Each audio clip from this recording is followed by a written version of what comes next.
All right. John, your camera just went out, but we are about to begin another episode of this astounding investigation into the assassination attempt against Donald Trump. John, do we have you there? Your camera's out. John was just there a second ago. He'll be with us in a second. Everybody knows that John and I have been doing this series for the past 2 weeks, almost every single night. We start here, and then we have a sponsor-exclusive segment. People can watch that on subscribestar.com/IamJohnCullen, patreon.com/IamJohnCullen, odyssey.com/@CrowdsourceTheTruth, Substack, of course, Subscribestar, and Patreon.com/CrowdsourceTheTruth. And I've seen some disgruntled people who are annoyed that we won't share this information openly and for free. Everything should be free. But John and I need to purchase food. So people who appreciate this show and the research that we've been doing and the shows that we produce, they don't mind paying $3 or $5 a month. It helps keep the research going. Now, John, I was just watching a few minutes ago a video produced by somebody I think you've heard of, Chris Martenson. He was speaking with a guy that's been blowing up across the internet. I'm talking about Dave Stewart. I think a lot of people saw this video that Dave shot. He was positioned right near the American Glass Research Building, and everybody has seen the video. Why don't you tell us what you found? You've got the video right at the top of your Twitter, right? Well, if you want, we'll end up referring to it later in the show. So when we go to the patron-only portion, we're going to break it down, in detail. But the net of it is, we looked at this video a day or two ago. First, we had this really crappy version that had his text all over the front of it. Then he posted a new version of it that was not quite as crappy. What was different about the new version? Well, the first version looked like a TikTok video, and there was text all over the front. The second version that he posted, there's only text on the bottom. I did this stabilization. Is this the first version or the second version? Second. That's the second. Okay.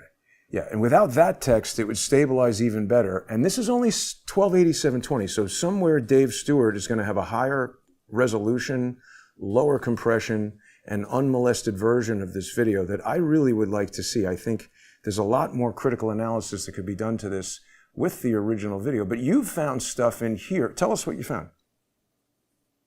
Well, again, like the Vegas shooting, so it's important for people to understand this, that at the Vegas shooting, most of the videos that we were working with were either eyewitness videos that kind of look like this, shaking all over the place, and were a mess, or body cam footage that was coming from the Las Vegas Metro Police Department that they had already scrubbed and redacted parts of the screen and redacted parts of the audio. And it's we were like, what are you going to do? You got to play the hand they deal you. So, you get 2s and 7s. It's like, where are you going with that? Nowhere. But you grind it out. And the net of it is, even using their monkeyed with stuff, I was still able to find evidence that we've got another room with a broken window, things of that nature, right? Things that they didn't scrub. And so I think we're dealing with the same kind of situation here, that most people watching this aren't like me. And that's because I'm not like most people. I mean, I'm kind of like King Kong, and you went to the jungle and brought me back, dude. And it's like, it's not fair to everybody else. You're in the cage at the theater. Yeah. It's Jack like I behave with you. Yeah, I behave with you, but that's about it. Sometimes. And, barely. But the net of this is, I don't really think like other people, right? We have a joke that we use as sort of our touchstone from my dear friend, Stephen Wright. I wish he was a dear friend, actually. I just think the guy's amazing. And Stephen Wright is sitting in a bar. I'll let him do the bit. Stephen Wright's sitting in a bar next to a woman. She looks at him and looks down. She said, "You're wearing 2 different color socks." I said, "Yes, but to me they're the same because I go by thickness." And so that's kind of how I do things. I do things a little bit differently. So while everybody else is so certain of what's going on in Dave Stewart's video, I look at it completely differently. And I'm going to show you guys what I did, how I did it, and how I came to the conclusions that I came to. And I think you're going to be stunned, because I think I've identified the shooter. And I think I can tell you. who this is. Why don't we start with the bottom line up front? You got to tell people what Indeed. you're talking about, because people have seen these flashes in the window, right? But what is?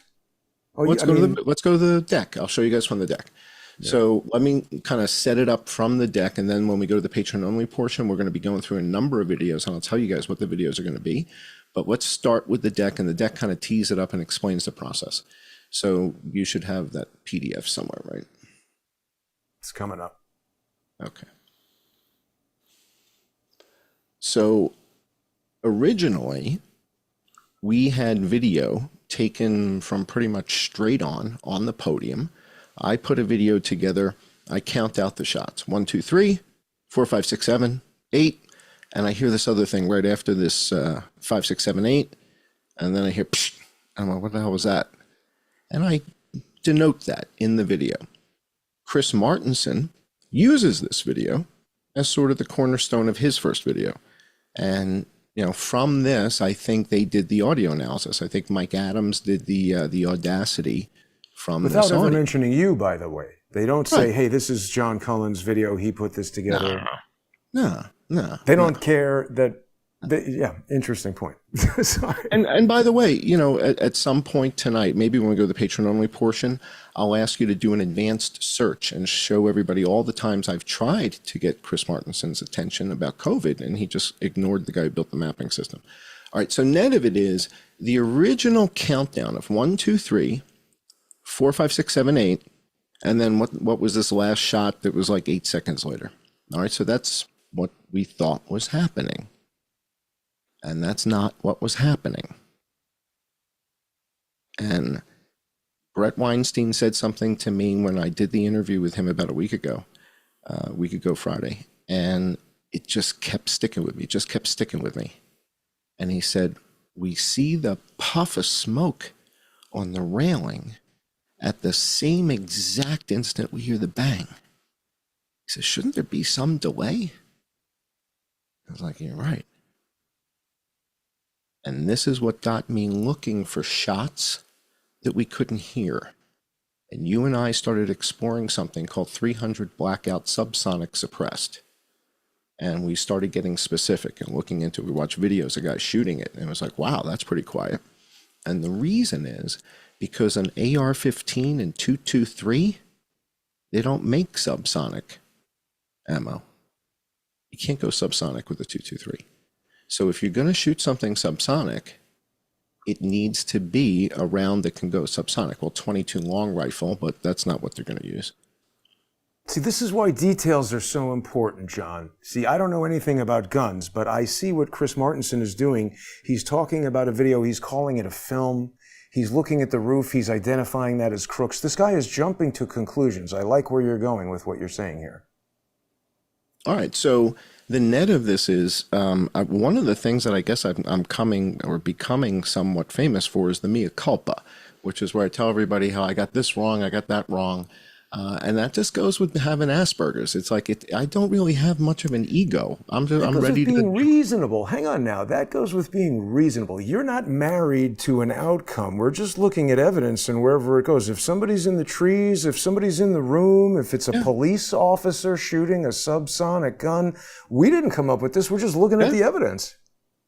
If 3 days ago I told you, you know, there's a shooter on a horse, you would say, yeah, there's a horse. Now we got to check out a horse. Right.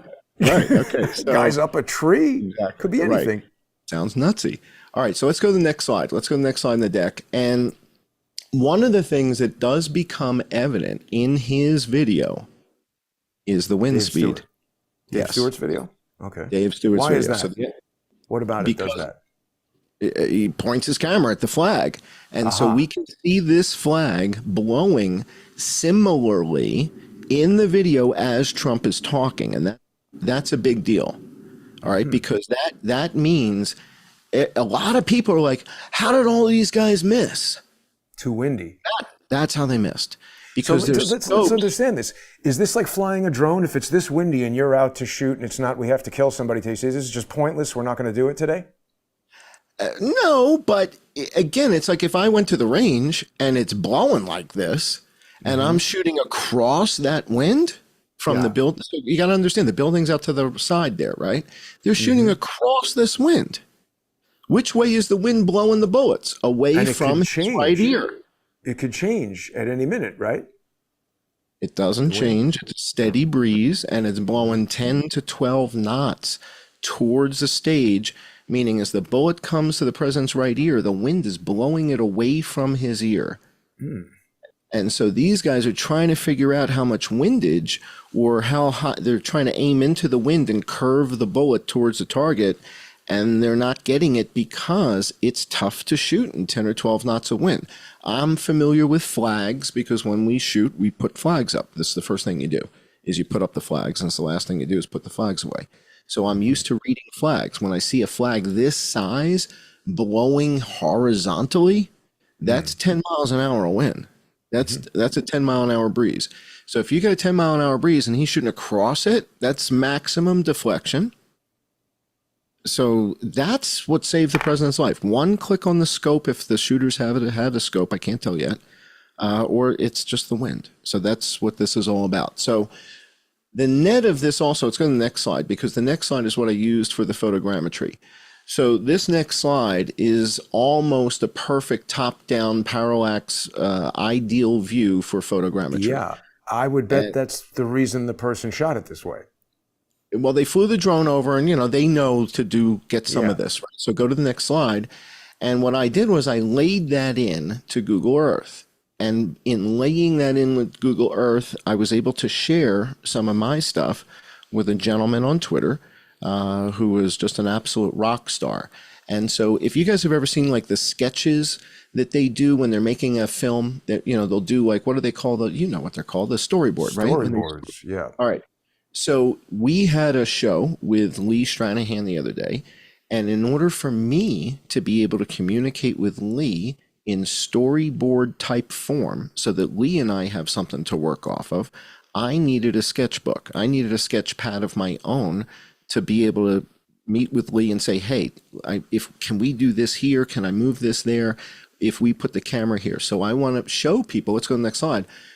Tonight I'm going to be showing you my sketchbook. And this is what it looks like, right? So we're already sketching out the venue in 3D. And you can go next slide too. We got a couple slides here. So we're putting the counter snipers on the roof. We've got the water tower. We got the bleachers set at the correct heights because we're scaling everything using photogrammetry. So using the photogrammetry, that's how we're scaling everything and getting everything nailed down to the, like we're on it. We now know where the podium is. We've got the height of the podium. We got the windows on the building, the heights of the windows of the building. And we got cameras in those windows in the building. We got cameras at the shooter's position. We've got this ready.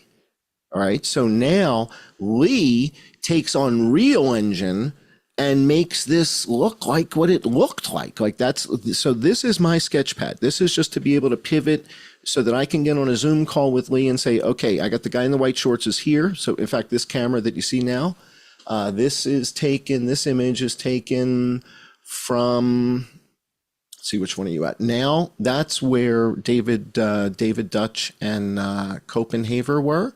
And the slide above it is where the guy in the white shorts is. So we've placed cameras where the various people, we have a camera where Corey was, we have a camera where the guy in the white shorts was, we have a camera where the Copenhaver and Dutch were. So this is the type of thing that we're doing for precision. This is about precision. And if you go to the next slide, we'll talk about the opposite of precision, which is called getting it wrong. So the distance from the podium to the shooter on the roof, based on all this photogrammetry and, as you see, solid modeling and all the stuff that we're doing here, is 472 to 473 feet based on whether we're measuring to the kid's head or to the tip of his rifle. All right, so if the rifle comes out. Now, what you're going to see tonight is that it's quite possible that the kid on the roof didn't take a single shot and died from a counter sniper shot before anybody knew what was going on. This changes everything, changes the time frame, changes the sequence, the number of shots that were fired. I'm going to show you evidence tonight that the kid on the roof did not fire a single shot, was spotted by the counter snipers, And the second he lifted his head over the ridge, they put him down. The second he lifted his head up over the ridge of that roof and poked his head up, it was lights out. And I'm going to show you guys this. So that's some of the evidence we're going to be looking at in the show. But go back up to that slide where Chris Martinson was talking about the distance to the podium. The reason this is really important is when you do the crack thump measurements, right? We're doing crack thump measurements to figure out how far is the shooter. That's the whole reason we do it. So if you tell everybody that the distance to the shooter is this, but it's not, well, no wonder everything would seem like it falls into place, but it's not. That's not the right measurement. So if the measurement's 475 feet, well, it changes things. Or if it's 472 feet, it's still significantly different. And we don't have to change anything else here. Crack thump time is 0.22. We all agree that. 3,100 feet per second, rough and tough. Fair enough. That yields a distance that's not at the kid. So the crack thump evidence says there's no shots coming from the roof. They're coming from the facade of the building, like in the thumbnail. Isn't that odd? Like in the thumbnail. So the crack thump distance only reaches to the edge of the building where we see the windows. So now our friend Gerald on the next slide. Jerry on the next slide. Gerald is a historic landscape architect. This is the guy you call when New York City Department of Parks needs to fix Central Park and they forgot what Frederick Law Olmsted drew up, and they bring in somebody like Gerald. Gerald is a historic landscape architect. He's studying the film and he says, hey, what is this? Video. Yeah. And he was studying the crappy one. This is the original TikTok. There's no film. This kid, DJ Stewart, I don't think he's ever even seen a piece of film in his life. Right. Okay, he just turned 20. I didn't mean to insult you. I'm sorry. Doesn't insult me. I just want us to be accurate to what we're dealing with. No, this is evidence. It's a video. Okay. So Gerald looks at the video, says, what is this pinpoint light source? I go and investigate, and I start going frame by frame. All right. The video on the next page, we've got Axios picks up the story. So Axios does the Dave Stewart story and says he's trying to get a glimpse and why it matters and blah, blah, blah, blah, blah. And everybody's kind of focusing in the Dave Stewart video on how much police attention there is around the building. It's like, whoa, there's cops running around all over the place, and there's cops with their guns drawn, and there's cops running backwards, and there's cops running this way, and everybody's like, oh my goodness, oh my goodness, oh my goodness. But wait a minute, let's address that for a second, because you see when I'm talking about evidence, people are like, oh, Jason's being a jerk, this is a video. There is evidence that can be gleaned from the video, such as what you're talking about. The reason why I'm being such a stickler about this is that if we want to go in here and start identifying, groups of 4 pixels and peaks and waveforms we're really going through and scrutinizing this thing closely. That's why I'm saying we've got to be precise in how we describe what we're doing, describe what the elements are, and for, depending on what we're looking for, getting to what we're getting to. But see, what you've just spoken about there, this evidence of the police being so obviously disorganized, and even when it's clear to everybody there, something really serious is going on the roof, there was no mechanism in place for the police around that building to notify the Secret Service sufficiently so they could remove Donald Trump from the stage. There's no excuse for that. Not All true. the math. Not true. What do you mean? Not true. Not true. That's what you're being told. Well, what happened? They didn't remove him. Oh, yes, they did. The kid on the roof is dead before any of you hear a single shot. He's dead. What I'm saying is when they're running around saying there's somebody on the roof, at Secret that Service moment, is Trump should have already left. on it. Well, that's different. Trump That's should have what been I'm taken. saying. With the cops running around being disorganized, that's the evidence that I see in this video that doesn't matter if the guy runs it through the toilet. We can see the cops running around and we hear the commotion and we see. What I'm trying to establish is one element of evidence, aside from the bullets that we're going to talk about, is this disorganization of the police within and around this building. It's key to what is going on here today. No doubt. No doubt. No doubt. No doubt. This is a magic trick. This is Darren Brown, baby. Let's go to the next slide.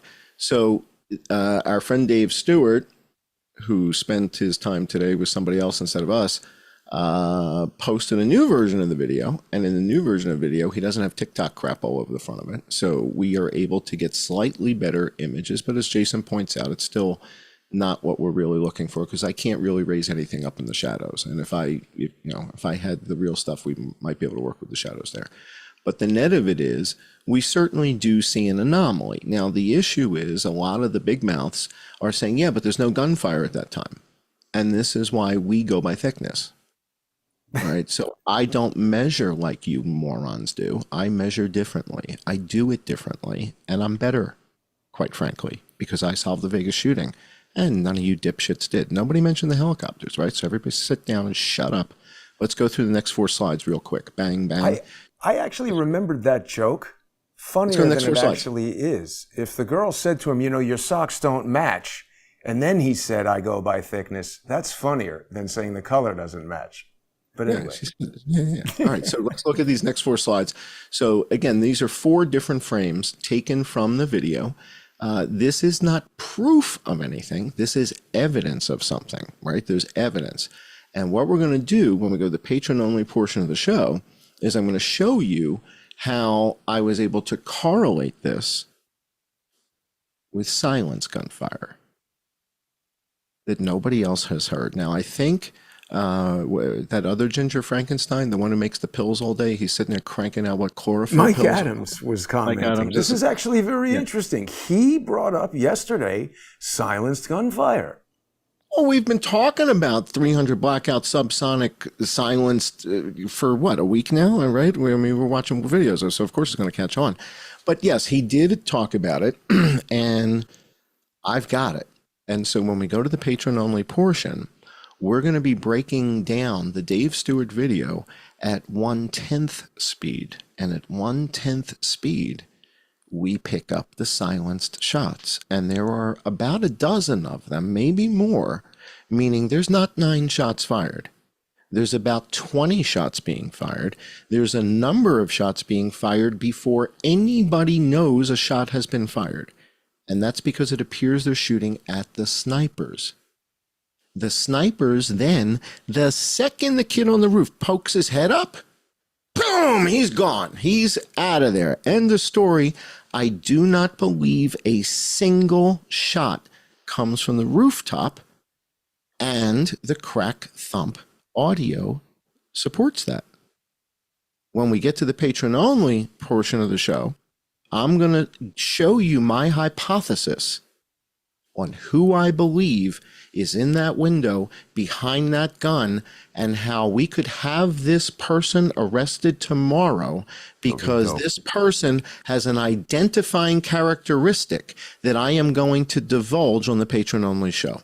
That's amazing. Now, I could be wrong. But I'm not wrong.